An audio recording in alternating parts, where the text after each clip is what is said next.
Meu nome é Arne Carlsen e eu sou o diretor do Instituto de Aprendizagem ao Longo da Vida. O Instituto é um dos 7 institutos educacionais da Unesco. Este se trata do Comitê de Educação ao Longo da Vida, com foco na educação de adultos, educação continuada, alfabetização e educação básica formal ao longo da vida. O Instituto é localizado em Hamburgo, na Alemanha, mas possui um comitê global com 50 pessoas de 26 países diferentes.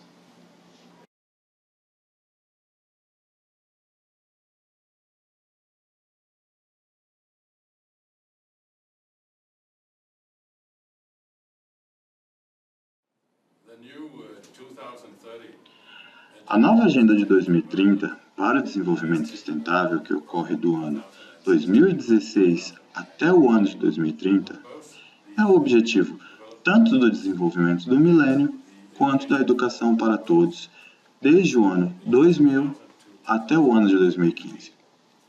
Embora a educação de jovens e adultos tenha um papel muito importante na educação para todos, a mesma não possui nenhum papel nos objetivos do desenvolvimento do milênio.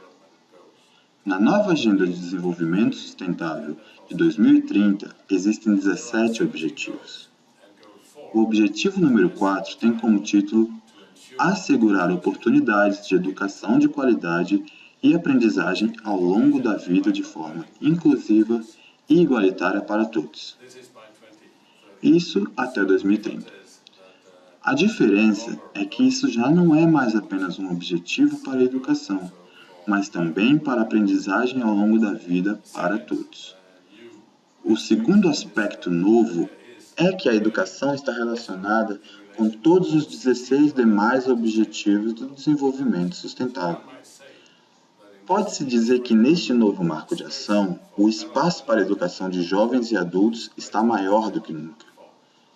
O alvo específico ainda não é da educação de adultos, além do alvo para o treinamento e a educação vocacional, mas há espaço para que este papel seja definido.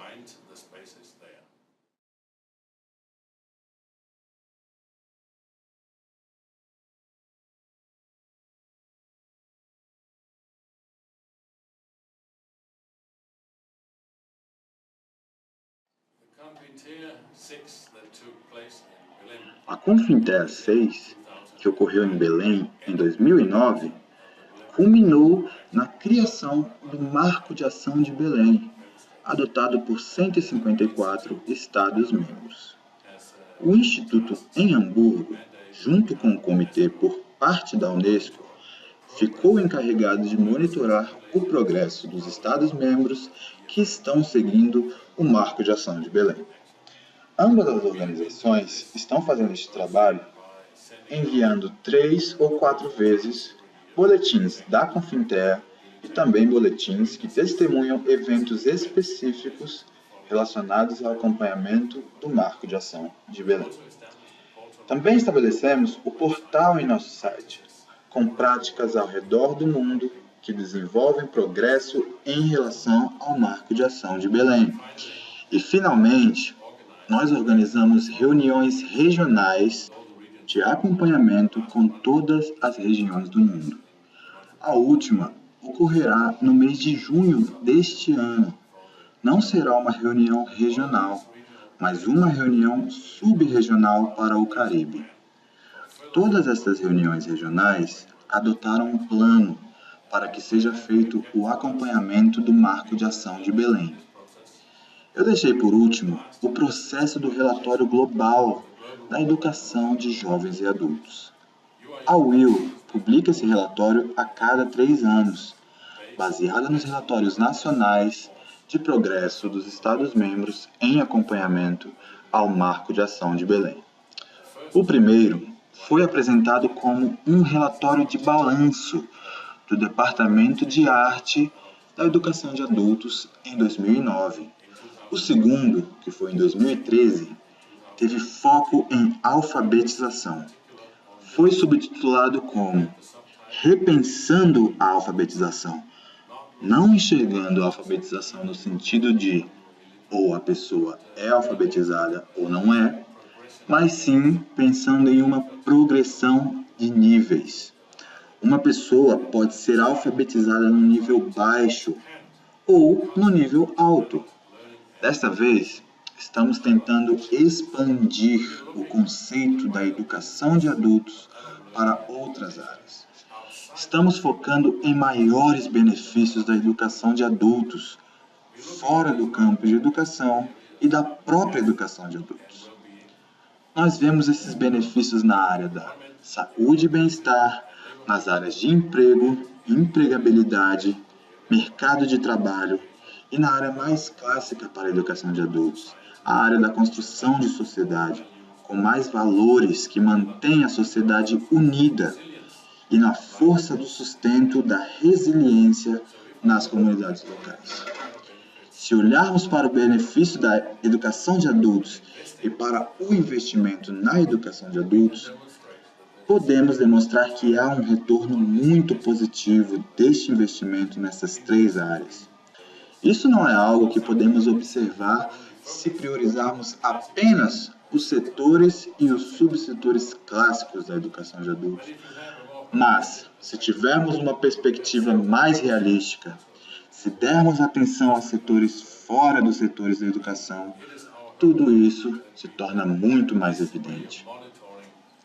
E é a nossa esperança que, com este modo de monitorar o Marco de Ação de Belém e o processo da Confintea, nós seremos uma ferramenta muito mais eficaz para organizações governamentais e não governamentais e também para outras colunas do Estado, neste processo de acompanhamento da Confintea, com as instituições de ensino, o setor privado e os doadores internacionais. Finalmente, quero mencionar que após finalizarmos o ciclo das reuniões regionais da Confintea 6, nós vamos organizar uma Confintea intercalar, que eu penso que será em março de 2017, e provavelmente num país asiático. Ali, faremos um balanço de todos os planos de ação que foram definidos e adotados nas reuniões regionais de acompanhamento e tentaremos mover o processo adiante a partir dessa conferência intercalar para a Confintea 7, que ocorrerá em 2021. Nós descobrimos que, de fato, vários países ao redor do mundo foram fortemente influenciados pelo Marco de Ação de Belém, pelo processo da Confintea 6, e foram numa extensão muito maior a qual esperávamos.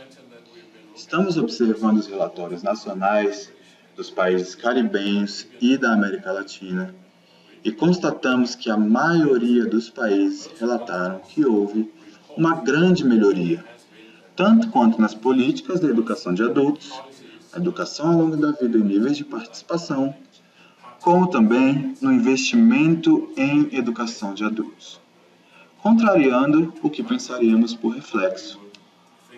Nós temos, de fato, uma melhor situação nos países da América Latina e no Caribe após a Confintea 6 em Belém.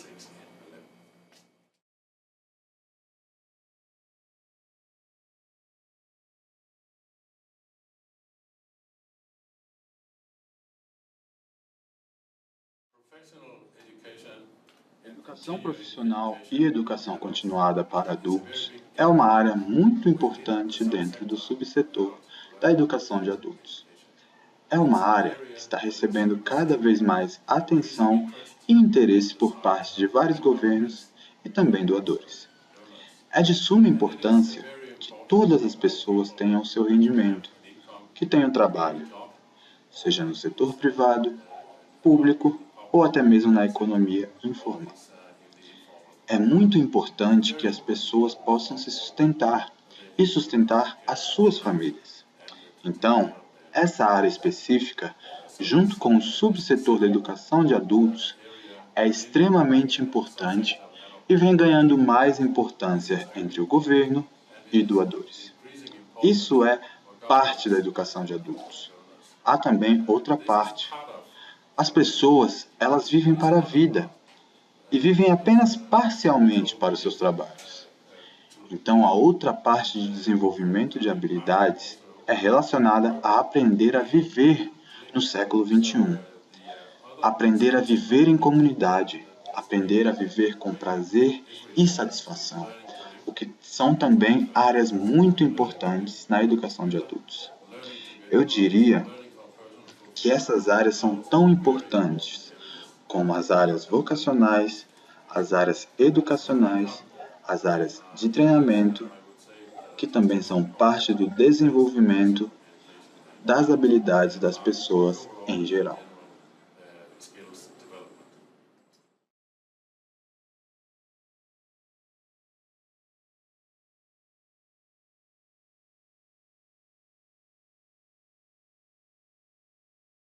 É um direito humano. Educação para crianças também é um direito humano.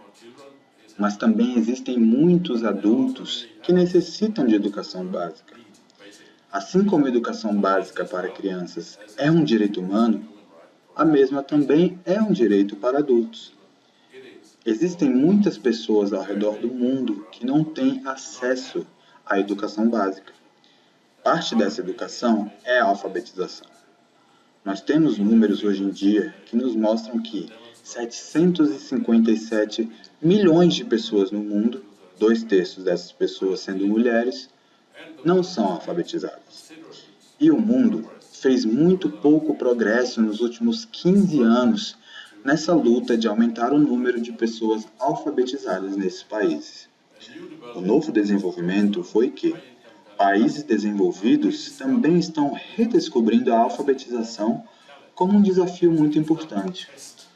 Porque se a gente for testar as pessoas diretamente, a gente descobre que muitas pessoas nos países já desenvolvidos têm dificuldades em escrever, têm dificuldades em ler e também com habilidades digitais.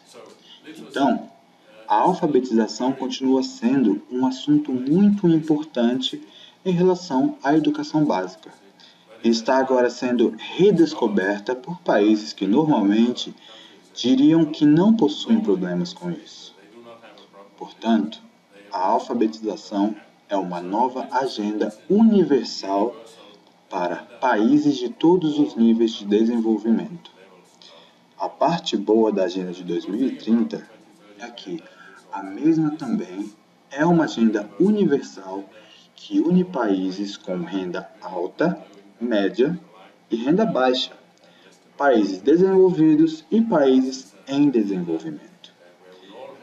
Essa é uma agenda onde todos temos que trabalhar juntos nessas questões, que estão agora sendo vistas como elementos importantes no desenvolvimento sustentável. Desenvolvimento na aprendizagem não é o suficiente. Nós agora relacionamos desenvolvimento à sustentabilidade e sustentabilidade na visão da Unesco significa sustentabilidade cultural, econômica, social e política.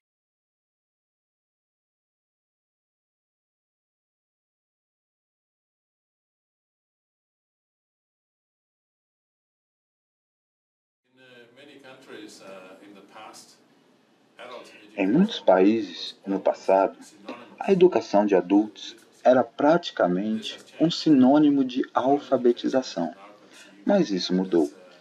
Educação de adultos é agora realizada incluindo muito mais componentes, não só a alfabetização básica. Também inclui educação continuada para adultos, o desenvolvimento profissional, o desenvolvimento de habilidades vocacionais e etc. Aprender a viver em comunidade, aprender a obter conhecimento, aprender, é claro, a fazer, mas também aprender a ser. Estes são os 4 pilares essenciais de aprendizagem, de acordo com o relatório da Unesco, chamado o Relatório da Lei. Agora, educação ao longo da vida é o processo de aprendizagem por toda a vida, desde a pré-escola até após a aposentadoria, incluindo assim todos os setores e subsetores existentes no tempo de vida humana. Isso não se refere apenas à educação de adultos, também se refere à pré-escola, educação de crianças e à educação e aprendizado após a aposentadoria também. Como as pessoas são adultas um tempo maior do que são crianças e jovens, a educação de adultos é a maior área dentro da educação ao longo da vida, porém, não é a única. A tendência que vemos em alguns países, por momentos, para diferenciar a educação ao longo da vida da educação de adultos, não existe mais. A educação ao longo da vida é muito mais do que simplesmente a educação de adultos. Educação ao longo da vida é um sistema que combina a educação, seja ela formal ou informal. Educação ao longo da vida é uma política que é muito mais abrangente do que a política da educação, porque envolve todo tipo de aprendizado, que acontece dentro do sistema formal de educação, mas também acontece fora dele. Também inclui local de trabalho, aprender em empresas e companhias tanto no setor privado como no setor público.